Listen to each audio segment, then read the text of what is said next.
but at least she comes across here as professional in what she's saying, and she seems to think a deal is coming. And let's be real. Regardless of how tough Collier wants to talk, we're not going to cave in. Well, if you want to play basketball in the WNBA, you're going to have to. Because they're going to shut the league down if you don't. They're not giving you 30% revenue or whatever in the hell that ridiculousness is. In a dark gym with big, flashy branding, something ambitious is happening. People are being told they are watching a cultural revolution, even though most viewers haven't even changed the channel.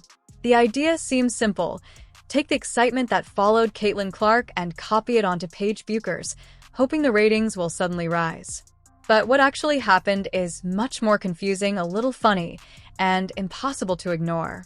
Be seeing its final days as Paige Bueckers and gang could not save the viewership from tanking. What does this mean for the WNBA when they make their return back to TV? There has been news to come out about Unrivaled viewership being down nearly 70% from last year.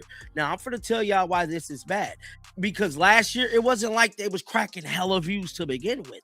They wasn't even getting hella views at all last year. Now, this year, their views is down by nearly 7%. The league is once again dealing with problems it created itself. Even so, it looks straight at the camera and confidently says everything is fine, acting like the storm around it is just part of the plan. That you're sitting in front of everybody, in front of all these fans and saying, we don't want raises. They're at 9 times what, by the end of the next CBA, it would literally be a 9 times salary increase. You're telling people you don't want that. You got to be kidding me, right? It's not a good look. After complaining about, because for years, all we heard about was money. So after years of complaining about money, now it's not about money anymore. You want it to be about... In meeting rooms, half-empty arenas, and overly positive press releases, a belief has grown that all problems can be fixed by simply announcing a new superstar and expecting the audience to accept it without question. End of the season, we start seeing the WNBA kind of fudge the numbers, taking into account group party watch party viewerships, counting those into, effect like bars and stuff like that. Now, with that being said, that metric kind of lied about the numbers allegedly being what they was to close out the WNBA season. Now, we're getting data from the Unrivaled pretty much claiming that their number... This time, the league is trying to capture the same excitement that came with Caitlin Clark, put a new label on it, and present it as Paige Bueckers. The problem is, the huge crowds that naturally came before are not showing up in the same way. So I got to talk about Paige Bueckers. And no, I'm not talking about Paige Bueckers because people are talking about Candace Parker talking about Paige Bueckers. I was really harping on Paige Bueckers Monday night during Unrivaled, her debut with Unrivaled, her team, what are they called again? The Breeze. It's a new team. The Breeze taking on the Phantom. I didn't realize how much of a ball hog Paige Bueckers is. The strategy sounds simple, but feels confusing in reality. The plan does not seem to include the idea of letting interest grow naturally, which would require patience and honesty. At the same time, labor talks are still unsettled, like a group project no one prepared for. Publicly, the league tries to sound positive, saying progress is being made and everything will work out. Meanwhile, others are openly sharing their frustrations, making things look even worse. In the middle of it all, the league is trying to sell hope while still figuring out how to survive. Caitlin, of course, we go way back, Midwestern. We had a lot of battles in AAU and stuff like that. We played together on Team USA. I think she's just a competitor. She wants to win. She has just intangibles of the game. She knows how to play, great IQ. But I think the biggest thing about her is she competes, and she's just a winner. She wants to win at all costs. And so I know going into that, it'll be a great matchup. But I'm excited. It's great for the game. Professionalism has become a popular word, mostly because it sounds good. Some players understand that public negotiations require calm language and self-control. Others seem to turn every disagreement into a public drama, thinking that complaining online will help their position. As a result, the negotiation process feels less like serious business and more like a reality TV storyline. It also raises concerns when players connected to a rival league want influence over important decisions. Possible conflicts of interest are brushed aside with vague promises about shared goals. It feels like everyone is pretending that ownership, leadership, and labor can mix perfectly without tension. Still, none of this would matter as much if fans were fully interested in the product. Instead of earning attention, the league seems to be demanding it. The new league, advertised as bold and innovative, still looks like it is trying to figure out its true purpose. There who are going to say, not you piling on Paige Beckers. What do you mean? She's a ball. She's a ball.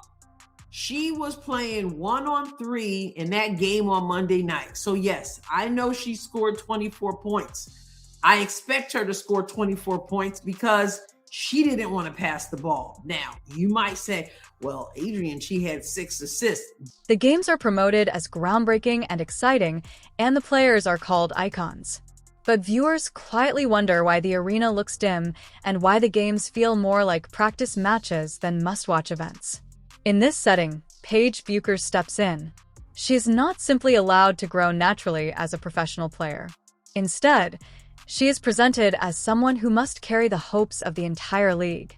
She is described not just as talented, but as someone who should change everything. Caitlin Clark did not become famous because executives said she would. She became popular because fans truly connected with her style and exciting moments.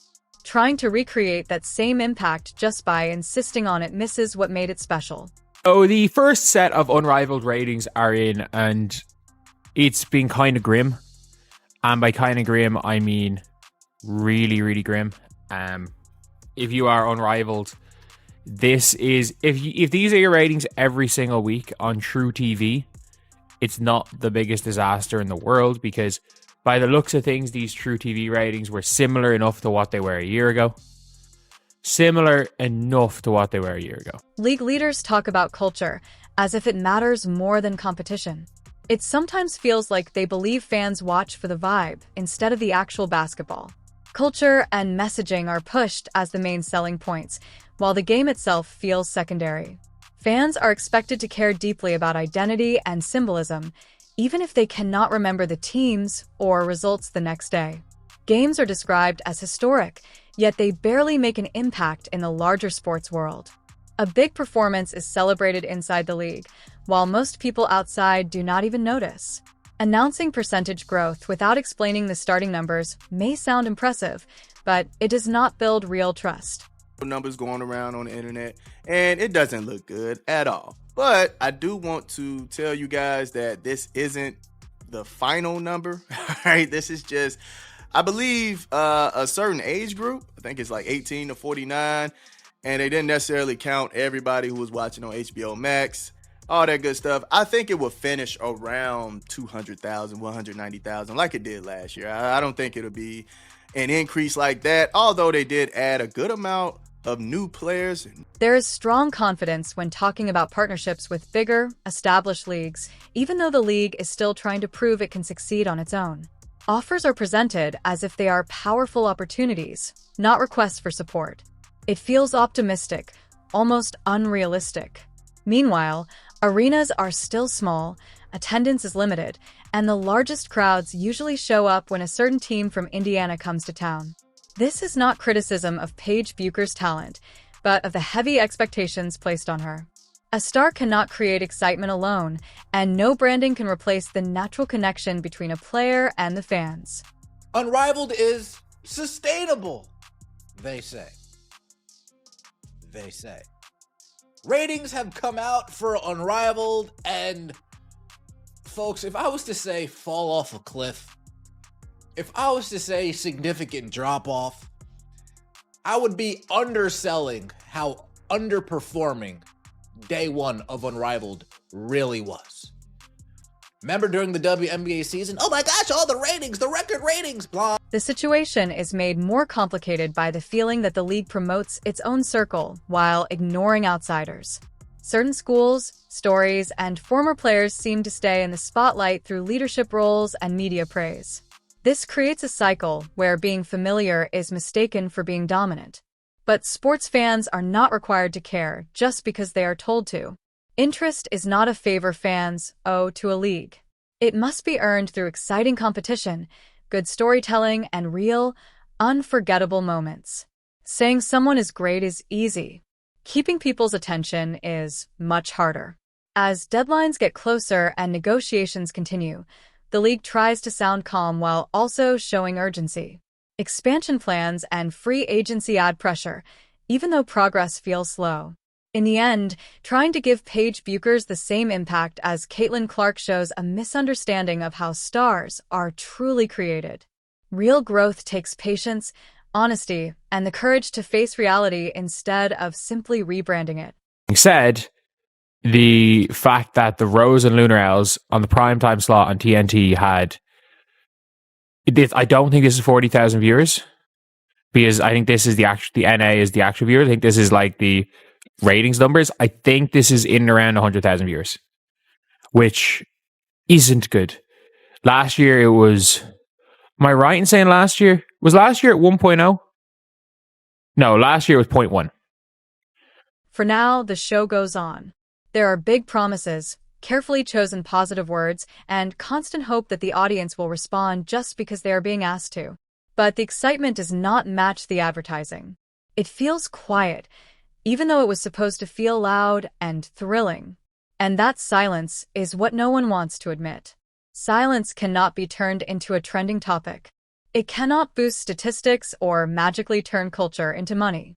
Silence simply reminds everyone that real excitement cannot be forced, and fans cannot be made to care through pressure or guilt.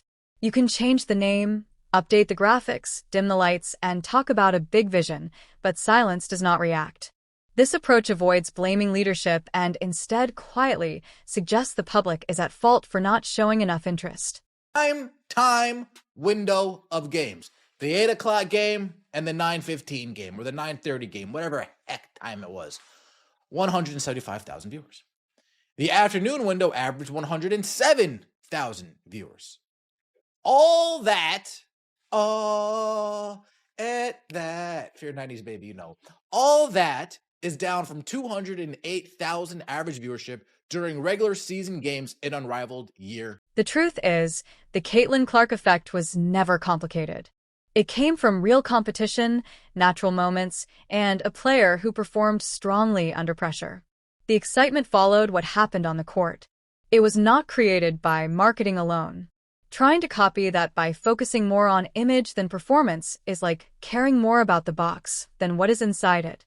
It is also uncomfortable to see a young star used mainly as a marketing tool. Instead of simply letting her play and grow, every good game becomes proof that a business idea is working, and every average game is ignored. That is not fair and cannot last forever. At the same time, the league faces other problems. It talks about sharing revenue before steady revenue is even there. It discusses expansion while still building its foundation. People notice when the loudest voices are explaining why the league matters instead of fans naturally showing that it does. They notice when the conversation is more about defending the product than celebrating the game itself. Right? But in basketball, you have men and women. As you see in this graph, you have Caitlin Clark, Cooper Flagg, Victor Wembanyama, LeBron James, and Shai Gilgeous-Alexander, right? So the fact that you have men and women and seeing how the men's basketball league is flourishing, right, has way more people watching than the WNBA right now. You have Caitlin Clark dominating the match. The constant push to create urgency only makes the gap more obvious. Deadlines are presented as dramatic moments, but they rarely change the viewing experience. Negotiations are described as major battles, yet the final results usually feel routine. Most of the drama happens in interviews and press conferences, not on the court. What makes this situation interesting is not just that it may be struggling, but that it refuses to admit that possibility. Weak reactions are described as hidden potential. Lukewarm responses are called progress. Comparisons to Caitlin Clark are treated as guaranteed, not hopeful. The league talks as if success is certain, even when signs suggest otherwise. In the end, lightning cannot be controlled by branding or strategy. It happens naturally, and the crowd either feels it or they do not. Until that truth is accepted, trying to recreate the Caitlin Clark effect will seem less like smart innovation and more like a confident misunderstanding shared with an audience still waiting for real excitement.